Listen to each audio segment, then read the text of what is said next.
Do it. Here's some music to show we're live. It's 5 seconds, not even 3. Hello, everybody. Welcome. Hi, everybody. Welcome to the stream.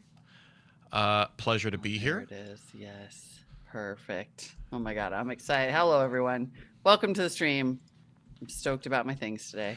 We've got some good things. Oh my god. Okay, Molly, I'm very excited. Your number 8 is like my thing lately, so There's So- the thing, but then there's the meme about the thing. It becomes next level when there's Anyway, yes. I'm like, I gotta stop because yeah, we could do the show. We are in danger of doing the show, as is our wont. Mayday, mayday. Abort anecdote.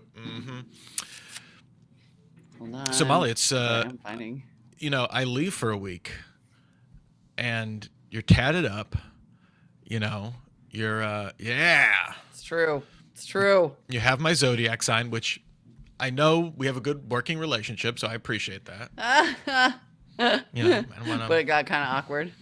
No, I take full credit for that. Yeah, like anytime I meet anyone named Rich, also I just be like, "You're welcome." You're like, you're Okay. welcome. Yeah. I set the standard. So I know. What have you been doing for a week? what was why did I miss last week? I don't forget. It Oh, was a thing. yeah, we had family shingamabobs going on, but not too much. Been pretty busy. We launched a new show at my other job, so that's that I'm the host of. So that's been fun. It's a Really? secure. I would hype it, but it's like a security vendor show for people that are buying security products.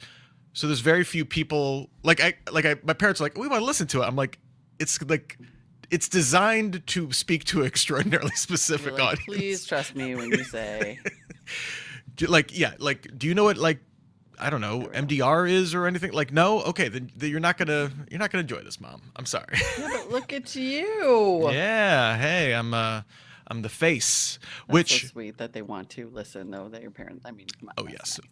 I mean, they're but low key. Also, they're like kind of asking like, where can we find it on the radio? And I'm like, I love you guys. Yeah. I have been podcasting for a decade, and the medium has existed well before that. That whole time. It's been here that whole time. Yeah. So yes, macro data refinement. They don't watch Severance either. So so they're good. But yeah. So it's but that's been taking up a lot of my bandwidth, as people will say. So As that's they fun. like to say. Oh yeah, the show is called Security You Should Know. If you do want to check it out, but if you're not a security professional, please don't. But it's called Security You Should Know, and it also has the same initials as Stuff You Should Know, which we're hoping will not be a copyright issue down the line. Ew. But there's no, like you can't. Yeah. We're not like going by the initials. We're not not trying to go by anything. So Yeah. we're fine. I was gonna say, We're no, fine. you're fine. Yeah, that's called overthinking it. How much do you talk about Signal? I mean, no reason. No. Oh, you know what? Probably some secure messaging app vendors. Probably we can get them on the show because Now's the time. oh boy. So the weird thing, but like my first thought with this was like, if Signal had any monetization plan, I'm sure they're at the top of the app charts because this was the greatest advertisement for Signal of all time. Weirdly, in a completely bizarre way, but I think they only run on donations, so I don't. Really? It's not like a payday. I do it so I can get the little badge on my Signal when I'm sneaking into confidential chats.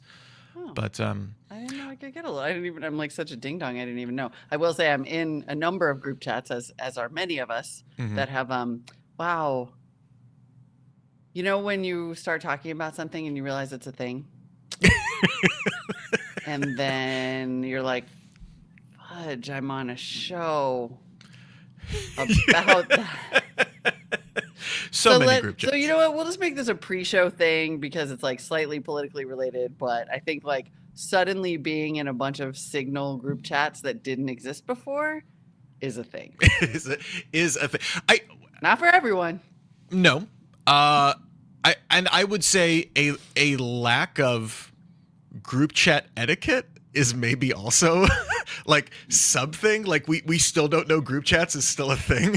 Maybe just for Right. olds, maybe just for the not cools. I don't know. It's maybe just for the not cools, but it is interesting too. So I experienced this in like last year in various group chats that were aimed around organizing, and discussing things and whatever. And Sure. it's what you basically have is like you're replicating social media on a really small scale. So you basically have moderation challenges Oh yeah. like immediately, and you just have people who like are well-meaning and just wanted to do stuff who are now facing moderation challenges such as like, what do I do with the person who takes up all the space, or what do I do with the person who says no to everything, or the da, da, da, da, da, da, da. And like there's a whole culture of the group chat, Oh yeah. and then now the group chat being on Signal, and then all the people discovering that Signal, like, God love them, they don't have any features at all. Hey, you could do You can't. backgrounds. You could do backgrounds on your chats. Huh? You Can I can't. introduce you in a background? Pin a thing, you just like, I was in one group that was organized all on WhatsApp, and I was like, I mean, I know Zuckerberg and whatever, but you could do a lot. It had a lot of features.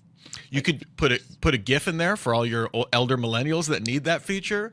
Yeah. You can do GIFs. There's stickers. Can I interest you in stickers, Molly? There, do you have to? 2013 WhatsApp know. feature. They have stickers. They Right? also have Like- a weird stories thing, which I don't understand how that works at all in Signal. I think I've Really? tried using it a couple times. don't Yeah, even know what that they is. they don't even know they have that feature. Maybe they sunset it because no one was using it. But Oh, dear God. I have had a low grade version of this for several years where we have like the parent group chat, but which also coincides with our group of close friends, pretty much 1-to-1, except for the one friend that doesn't have kids. And so and it's an iMessage, so it's just like a bunch of heads, so it's once you get to a certain size, it's like, unless I name it, which of course we're idiots, we don't name it. And so just my poor friend Colin just randomly gets like gross kid texts sometimes from me, and he's like, dude, this is the wrong chat guy. He's like, it's not the right. And I don't care about your You're not kids' naming your chats. Like, I'm like loving. I mean, we take like pride. Some of the chats get renamed seasonally.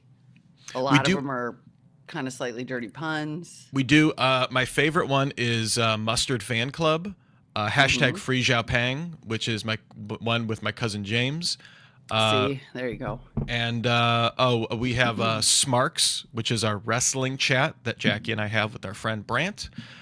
So I do name some. I just don't know, for whatever reason, The it was parenting never one. started for a single purpose. So yeah. Right. Yeah, it's kind of fascinating, group chat culture. And yeah, this is like this is a good DTNS story. This is like the kind of thing the Atlantic would do if they weren't doing all the other stuff. If we're a little busy right now.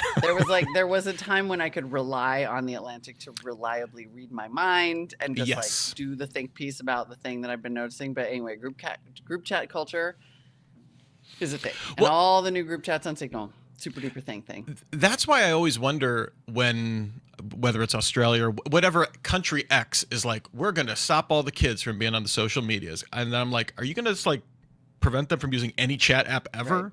Because it's just like it's those problems, but like even more hideous because it seems like it's private. I guess so. Although I still think it's like better than social media. Oh, like, yeah. I'm just saying there are still issues. Like, it does not solve the issue No, of, right. of Still, right. children wanting to be hideous to each other. Yes, it is very true. And You now just- they just have digital ways. Yes. And so it's like, yeah, I'm not advocating for just let them figure it out. This is fine. Wild West. But it's like that kind of low grade terrifies me It's in a couple years from X and Izzy. It is a little terrifying. But it is an interesting move away from social media. And now the kind of like usual suspect people who are left on social media, I'm just like, I see you.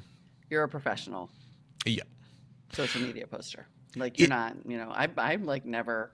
I mean, I need to do it for work actually more. Somebody was like, what platforms are you on? And I was like, LinkedIn. I literally was like LinkedIn and Signal. But that's the reason I like LinkedIn. LinkedIn is a very strong word. Like I will post to LinkedIn is because there's a purity to the self-interested nature of it that is not like that is more obscured on other social medias. Yes.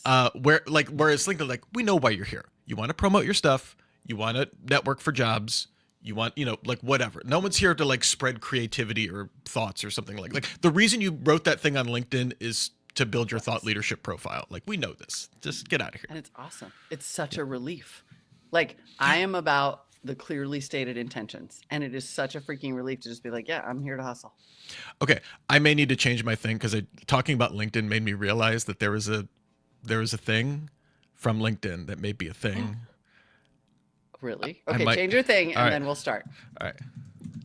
I realize I need to pack a suit. I was just goofing off all day today, and I need to pack my suitcase because my thing is March Madness, but for college decision time. Ooh. Yeah. Yikes. Yeah. I mean, also kind of March Madness, but like I listen, it seemed insane at the time. I was like, you know what? I just am bored by this, and I'm just going to like take a flyer, and I'm picking UConn to knock out Florida. And my son was like, you're an idiot. And I was like, I'm not an idiot. They're 2-time champs. Like, it's not, and then obviously Florida won, but I am just saying that UConn almost won. They lost by 2 points. If they had made some freaking free throws, they would have been fine.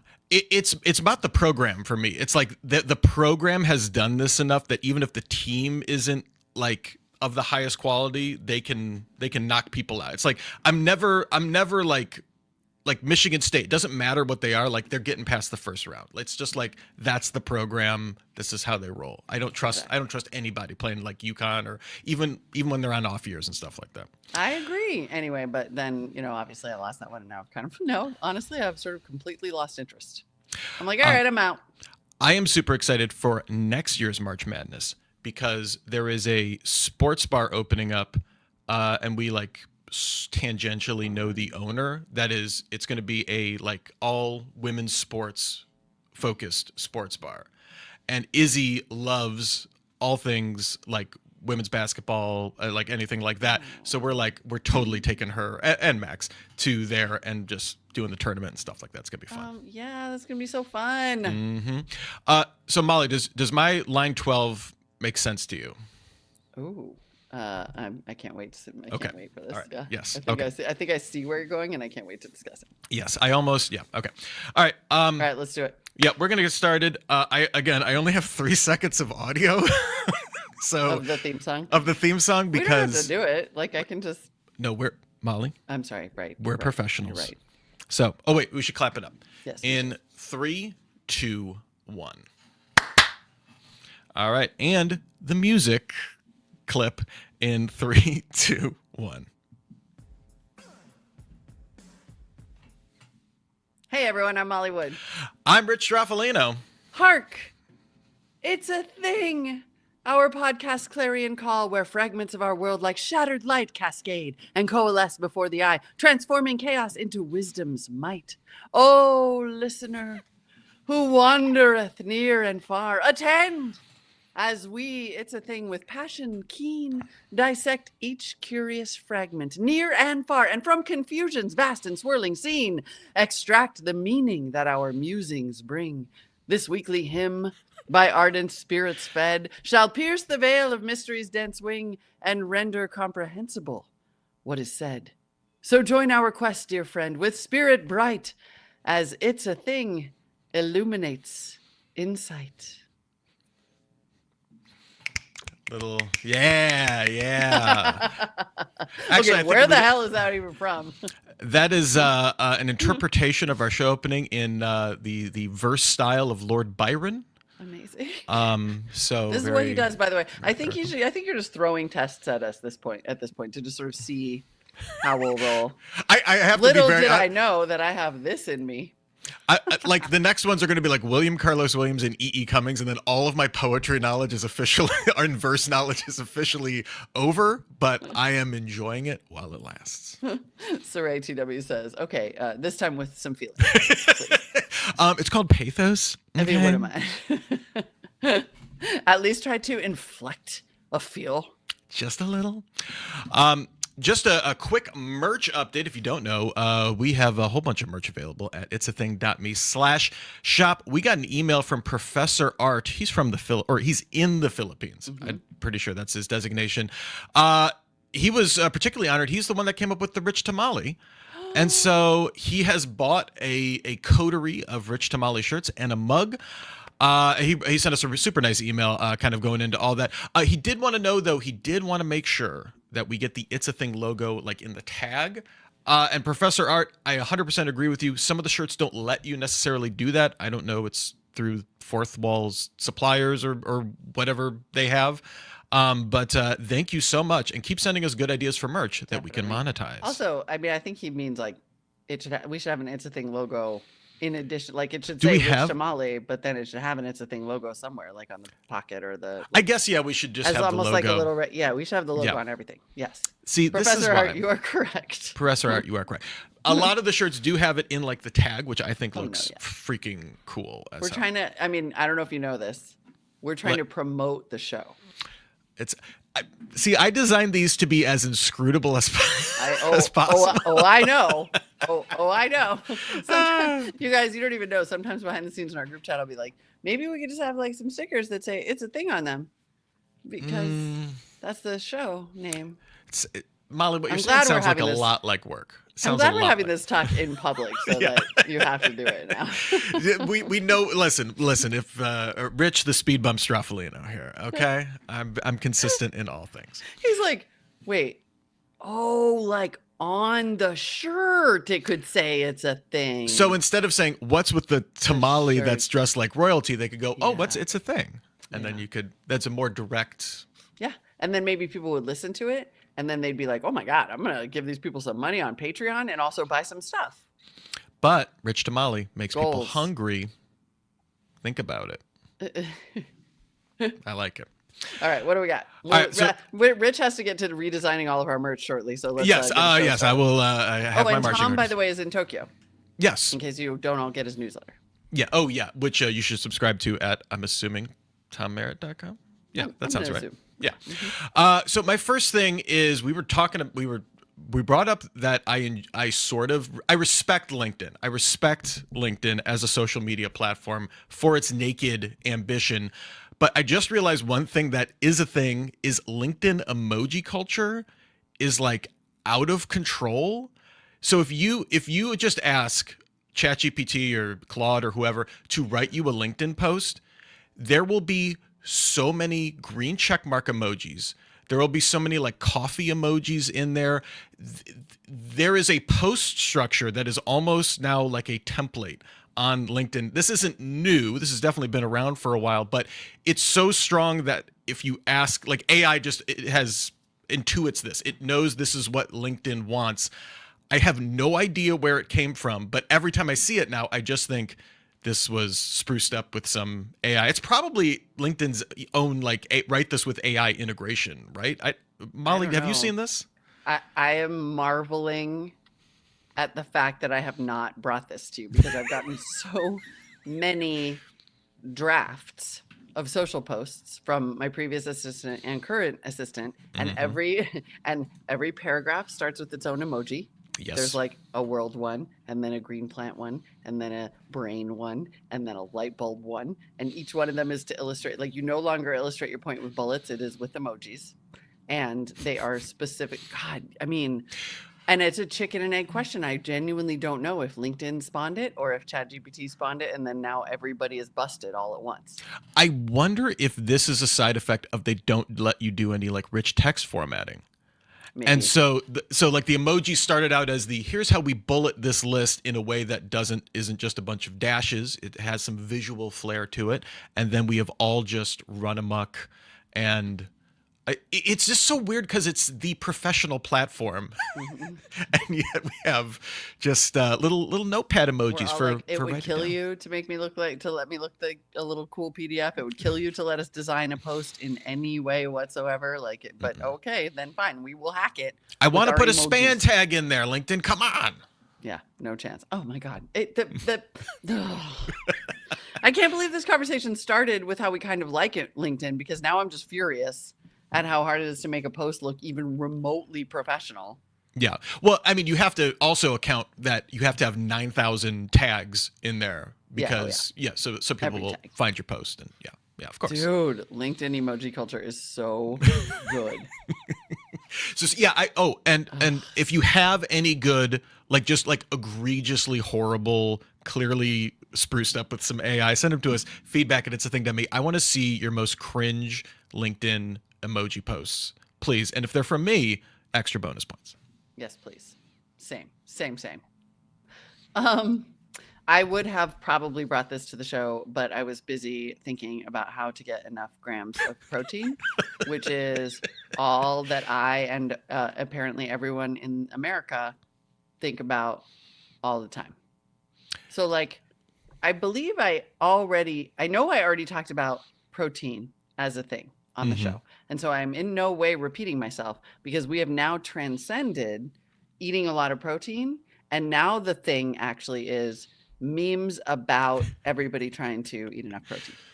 Yeah, I think this comes out of like we're all counting our macros, right? And so we have to, protein's in there, right? And so we have to, how can we? It used to be that we were counting our macros and protein was in there.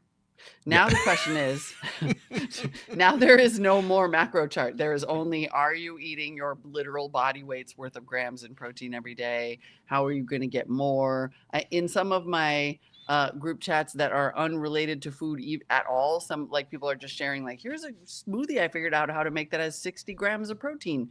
And then I like watched a video that went around the other day, like this viral TikTok where this lady is just like, hey, women, are we having all of the supplements and they can't measure your hormones, but you should probably be doing something about that and da-da-da. And then there's this just amazing point where she's like, and I'll make sure you're getting enough protein. How much protein? Look up how much protein will kill you and subtract 10 grams and eat that amount every single day. And they're just like, so on the one hand, it is literally a cultural thing. It's like everyone I know is talking about how much work it is to get protein. And then there are 50 million memes and TikToks on the internet about trying to get enough protein. And I am telling you, I think it is all meat industry propaganda. I have felt this because this morning I was thinking, oh, maybe make like some oatmeal or something. I was like, no, there's no protein in that bad boy. I was like counting my almonds. I'm like, all right, maybe this is gonna kickstart some stuff. I need to do some like peanut butter toast or something. But like I have this has entered into my like all my meal decisions now at this point because I have 1,000% seen these all over Instagram of just cramming. Luckily, I did eat 2 pounds of bacon for dinner, so we're good. We made it. So I'm just kidding. I have so much for your macros. I have slightly more regard for myself. Yeah, salt, fat, and protein. This is like all you need, the three, right? Those are the. Yeah, pretty much. The three? Yeah. No, it is, it's nonstop. I included a link that's just sort of like the best protein memes, but honestly, this doesn't really even cover it, except that like, there's one from April, I think, that's basically like, Americans eat about 2 times more protein than the federal government advises, and 60% of U.S. adults are trying to get even more of it into their diets. Excessive protein consumption could be making us sick. And it's also wrecking the planet, which is why I tell you, I'm sorry, this protein thing came out of nowhere at a time when a lot of people were starting to think about going vegetarian and vegan because it's better for the planet. But all of a sudden, you just need protein. Here's what I'm going to do a callback to an It's a Thing classic, pea milk. Okay? Yes. Get your plant-based protein in your marginally okay tasting pea milk. Make it happen, folks. You can try. I'll tell you what, it is pretty much impossible. I've tried. There's only so much chickpea you can ingest. You know what I thought was impossible, Molly? Making snobby coffee culture more insufferable. Stop. Yes. Who knew there were new heights that availed us? Molly, have you heard of co-fermented coffee yet? Nope. No. Okay. But I'm not surprised that you have. So I love it. So I am a low grade coffee aficionado. I'm going to go with the James Hoffman term of weird coffee person. I feel like that's not necessarily derogative of me, but shows that maybe I have some issues. You're super into it. Yeah, I enjoy it. Big thing you're always after when you're a weird coffee person is you want like you're looking for new flavors in your coffee. You want something, oh, this tastes like blueberry. Oh, this has notes of melon and honeydew. Oh, this is delightful in my these are terms that weird coffee people get into. I'm not like a melon dude. I have a nice Kenyan coffee that has like just a little hint of blueberry. Very nice. I do enjoy it. But so for a while, the emphasis with coffee has been not just on like, oh, single origin or, oh, this is from a single farm. It's on how you process that coffee after you pick the fruit. Used to be everything just got washed. You power washed off the fruit. You got the old bean. You dry it out, no problem. Over the years, things like natural process have become more popular. This is where you leave the fruit on. It kind of sits there, ferments, and you get like some more intense fruity notes in your coffee, almost fermenty notes. Some people would consider that disgusting. Weird coffee people were like, yes, please, I'm going to buy special water so that I can make this coffee. Now, don't even get me started on coffee water. I could do 20. I won't. No. We need to talk about buffering. Molly, is your buffer under control? Anyway, co-fermented coffee is the next evolution of this. All right. It's trying to get just like really weird, intense flavors. And this is where in a natural process coffee, I believe it usually has to be, or a honey process or something like that, you introduce other like fruit to it to ferment to there. And then you have like a bacteria exchange between the two during the fermentation process. And this brings up a whole raft of new flavor potentials. Watermelon seems to be like the big one. People like a watermelon coffee. I can say I have not actually tried a co-fermented because I'm kind of afraid. Also, they're extraordinarily pricey. So I have not been brave enough to try them, but this is like, it's kind of controversial because there's always the people that are like, I just like my dark roast coffee. I want it to be shiny when I open the bag. I want it to kind of be like charcoaly. And then you have your fruity, weird coffee people.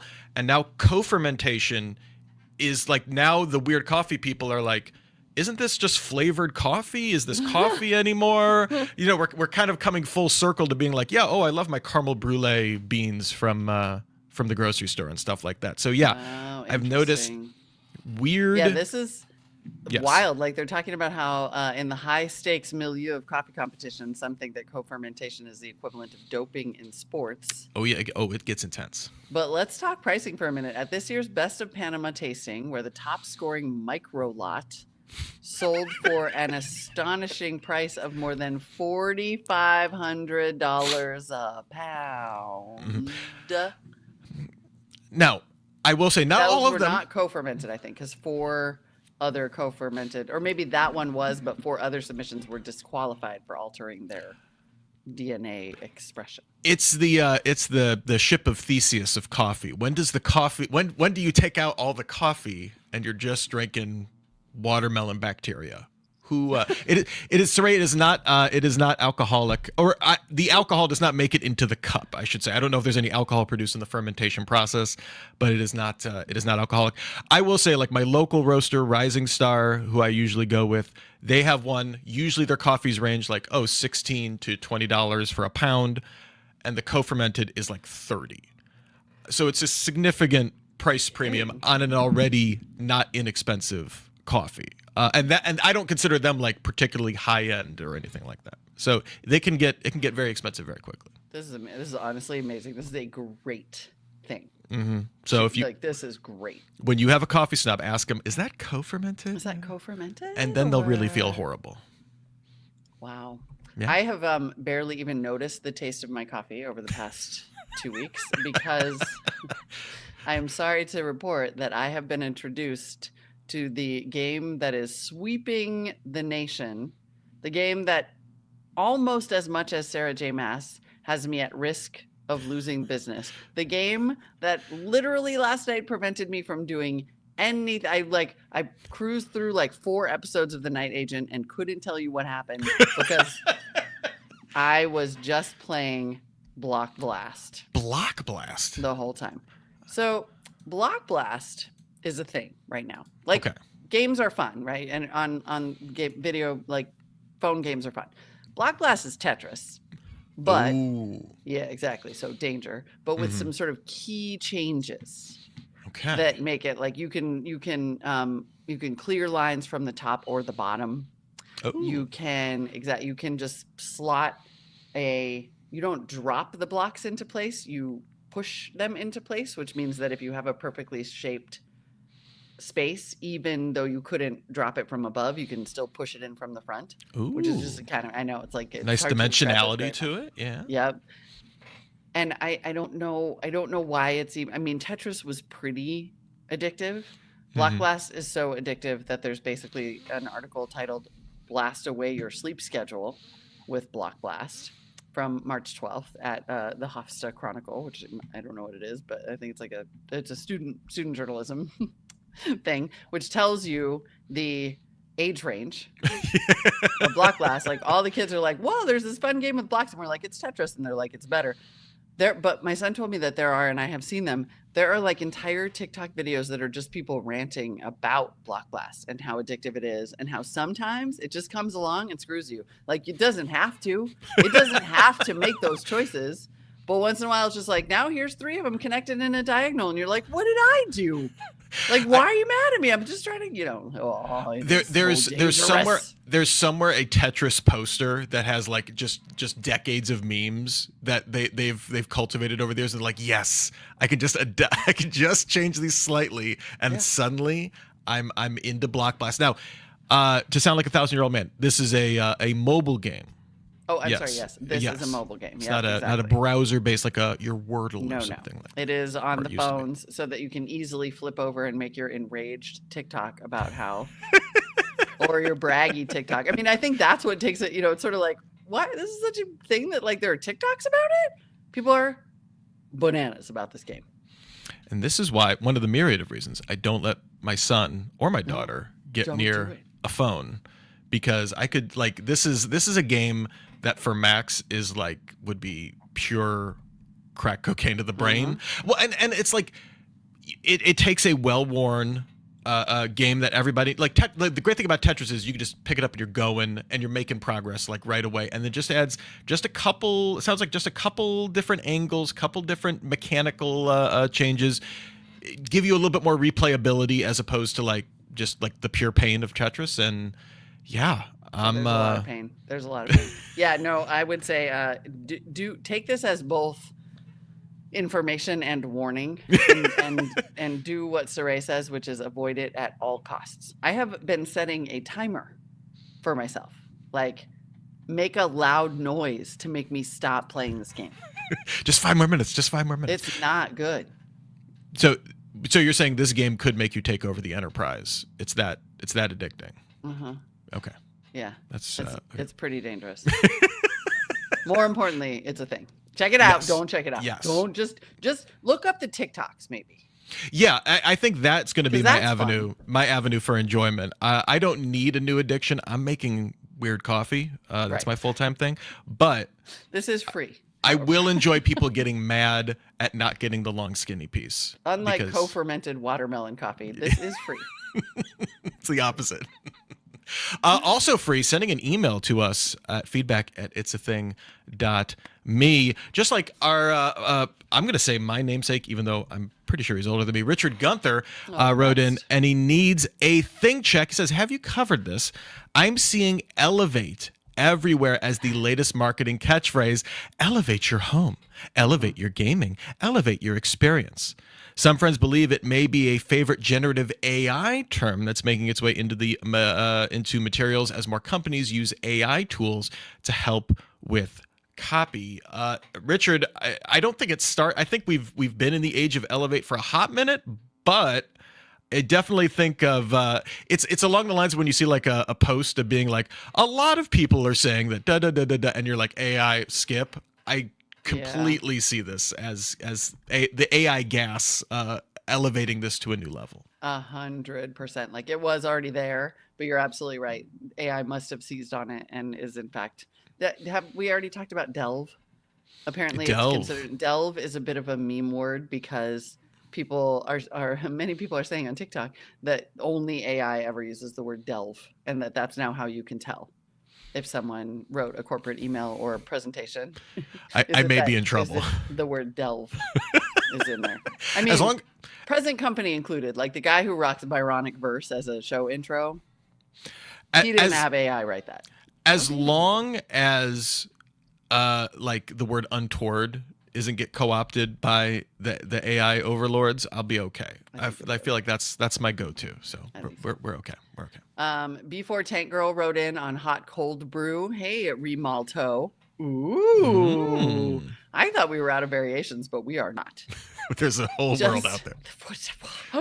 Math. Just letting you know that hot cold brew is definitely a thing for some. I have stomach issues and had to stop drinking hot coffee. I started making cold brew for iced coffee when I discovered it created low acidity. Then I thought, why not try heating it up?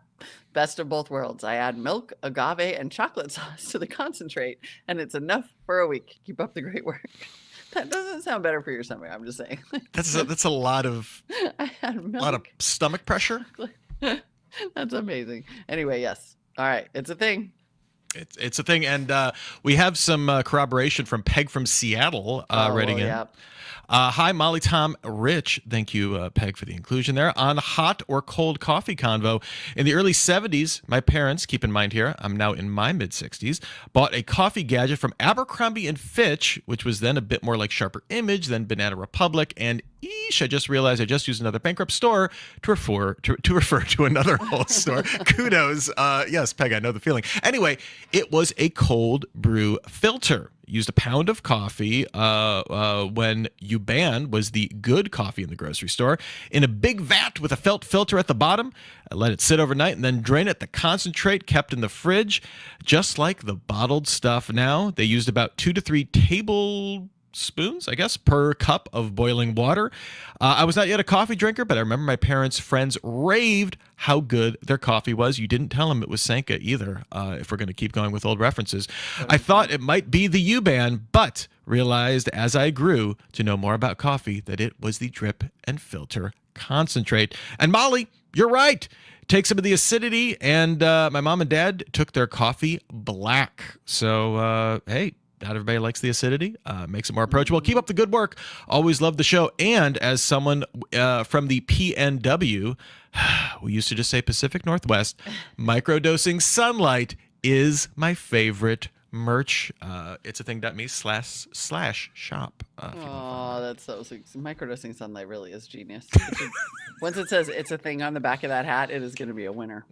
Boom. Brian is following up on bone conduction headphones, listening to episode 361. I use bone conduction headphones at work to listen to podcasts and music. I'm often in a loud environment with machinery that required earplugs, and bone conduction allows me to listen while I have earplugs in.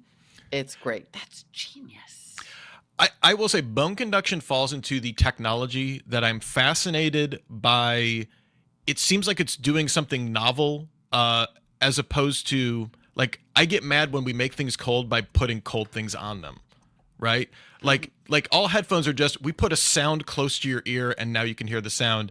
Bone conduction is like actually novel in the way that it transmits sound, I guess. Yeah. It's called vibrations, I know. But yes, I approve of the bone conduction. Awesome. Nice use case, Brian. Yeah. We have one more email, but we're going to save it, I think, for the bonus content from our good friend Valor Trucks. Can't wait to get that. If you would like to get all the bonus content for the show, which I assume is why we're doing this, patreon.com/its-a-thing is where you can support us at the $5 level per month. $5 per month, so much cheaper than a cup of coffee, turns out. Or a pound of coffee, yeah. $5 per month won't even really get you a cup of coffee anymore. You can get the bonus content on the show. You can chat along live with your fellow patrons in our Discord and get an ad-free RSS feed. And if you support us at the shout-out level, well then, as the name implies, you get a shout-out. But inspired possibly by our emailers. It definitely was. This week's shout-outs are based on the automobile camping outfit section of the 1907 Abercrombie & Fitch catalog. Amazing. Why don't you take the first graph? Benjamin Forrest can take you camping, or, to put it differently, you can camp as you go Eric Duncaning. Laura Abel has found the pleasure of it already. Morris Jones has made outfits for Brian Gianfrancaro and have been quite successful, for we have had the actual experience of combining Lee Price and Louis Santamore. We use our regular Jake Woods, but roll, fold, and pack to suit AB Puppy. Each method of transportation seems to have its own individual Mike Akins. The great aim in an AJ Venturella camp outfit is to have James C. Smith very compact, for the modern touring Valor trucks is capable of carrying almost any weight of SW Texas that you can find room for. We do not attempt to advise at length regarding the clothes to be worn, except to call attention to personal Joe Hood under preparations for a Kevin Sill trip. Oh, this, by the way, in case you're wondering, yes, the old Abercrombie and Fitch cat. Well, no, it wasn't the basis by the Seinfeld thing. That was the Jay Peterman, which was a real catalog. Yes. But it was kind of like this, let's be real. One was inspired by the other somehow. There's a full graphic or full color, I guess, or scan of this on archive.org. I put it in the YouTube and the Twitch chat if you want to check that out. Things you could have bought in 1907 that they advocated for survival: hypodermic needle and syringe for survival use cases. So you probably could buy cocaine from them, I'm assuming, at that point. So probably, yeah. Good times, better times, really. I think we can all agree. Exactly. Yeah, it's just so much simpler. Much simpler. Once again, patreon.com/itsatthing is where you can support our show. I think we're in like year 10. Like there aren't that many podcasts that have been kicking around as long as this one. And we appreciate your support, keeping us on the airwaves week after week. And remember, you can show your support for the show by buying some merch at our shopping page, itsatthing.me/shop. And remember, it's free. You can email us your things, feedback at itsatthing.me. Now here's 3 seconds of outro audio. All right. I heard it. Yay! It went through.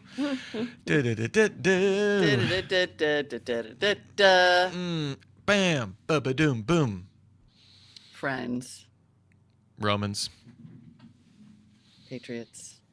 Lend me. Don't do it. Don't. All I've been shouting is "don't do it" in the chat this whole time, mostly related to the game. But don't do it. Don't do it. Don't fall. I feel like that's how like every Connections game should open. Don't do it. You're gonna be kind of mad when you're done. Yeah, exactly. You're gonna be mad if it takes too long. Did I finish the Wordle today? I can't even remember. It's like 75 seconds is exactly how long I want that game to take. Yep. Like I don't mind thinking a minute, but I don't want to be like, no. All right, what if this was the start of a phrase? I'm just get irritated. Yeah, 2 to 3. No. I mean, Zoe Brings Bacon, if you're going to do it, just set timers. That's the only way to adopt this game safely. Let me tell you something about digital wellness, Molly. It all starts with our integrated screen time monitoring tools that we've integrated into our mobile operating system. And this will allow parents and individuals to track their own progress and really allow them to achieve a balance that they're comfortable with.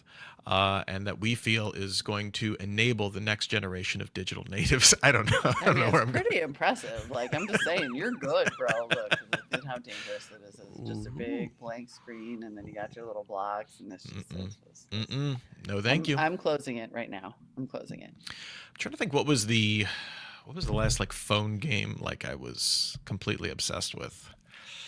I was briefly a Candy Crush person. Like, I'm not proud, but I was.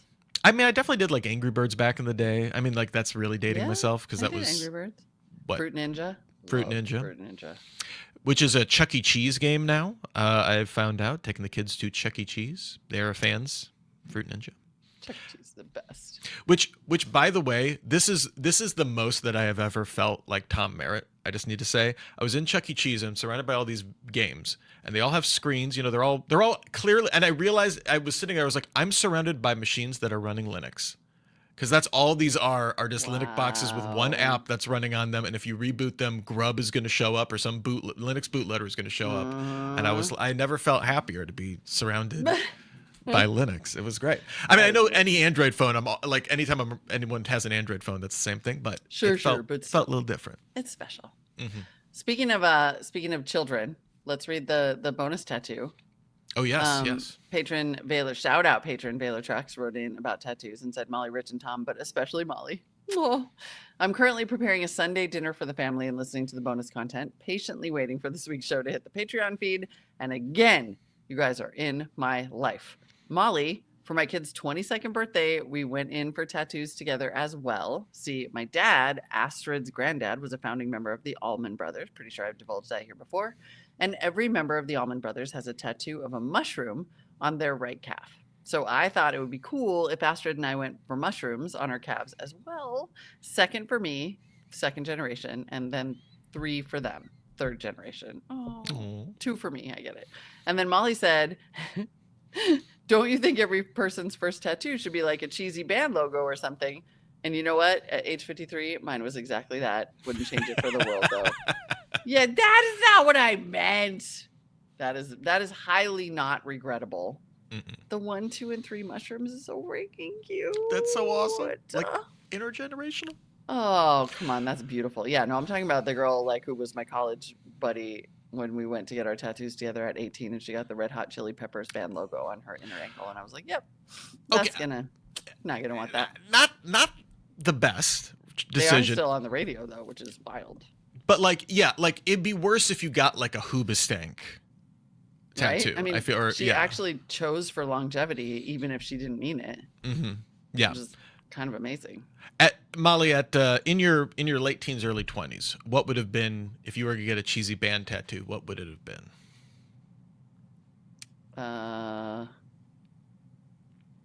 Man, because there was the like hair band. There's the moment when it would have been. I mean, I had a Bon Jovi "Slippery When Wet" poster. Oh man, on my wall. Do you remember like the Bon Jovi "Slippery When Wet"? You don't. let me just stop myself here. Bon Jovi, the football owner. There was an album that Bon Jovi put out called "Slippery When Wet," and the album cover was a big tongue. Oh yes, I do recall this. And then America was like, "That is disgusting." Yeah, the America that then put WAP on the radio was like, that big tongue on that album cover with that name is unacceptable, and made them change it. And so then the album cover was like just a wet garbage bag. Like they pretend they just put a garbage bag over the top of it. It was wild. Anyway, there was a moment in my life when it would have been like, heaven help me, Bon Jovi or even Poison. Okay. By the time I got to college and was old enough, it might have been more like the Pixies. Ooh. So which would have been acceptable. Not the worst. Like that's like kind of cool, you know? Yeah. Just like a bald dude with a guitar. That'd be cool. Okay. Like late teens, it probably would have been like some. It might have been like Sabbath. I might have gotten like a Sabbath. I was like real. Damn. Big. Yeah. I didn't see that coming out. I mean those first through Technical Ecstasy, phenomenal discography, and then some of the Tommy Iommi stuff is really good in the later Sabbath years. Or if it was 13-year-old Rich getting a tattoo, don't let a 13-year-old maybe get a tattoo. I don't know.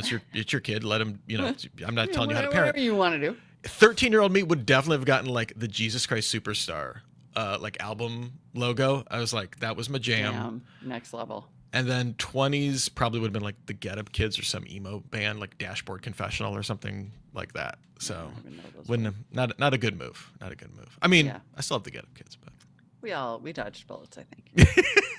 I was talking to a friend, actually. I will tell this last story and then I will scoot and go eat some food. I was talking to a friend about getting tattoos, and she was saying that, did I already tell this? She was talking about how she's like she got the most Capricorn, or she had the most Capricorn response ever, right? She's like a hardcore Capricorn. She was like, there I am at 23 and I'm getting a tattoo, and I'm just like, is this going to ruin my chances to get into grad school? Like, am I ever going to get a job again? Like, I don't know, but what are the long-term implications of this tattoo? And her then boyfriend, who's now her husband, was like, everyone's going to have tattoos by the time we're grown-ups. So win for him. Yeah.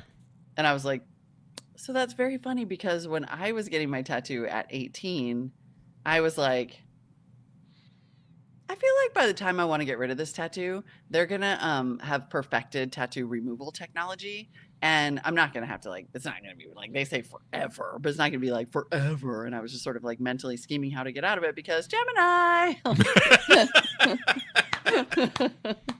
It didn't stop you, but yeah. Yeah, it didn't stop me because in no way did I believe that I would actually have to commit to that. I was like, oh, it's not gonna be like permanent.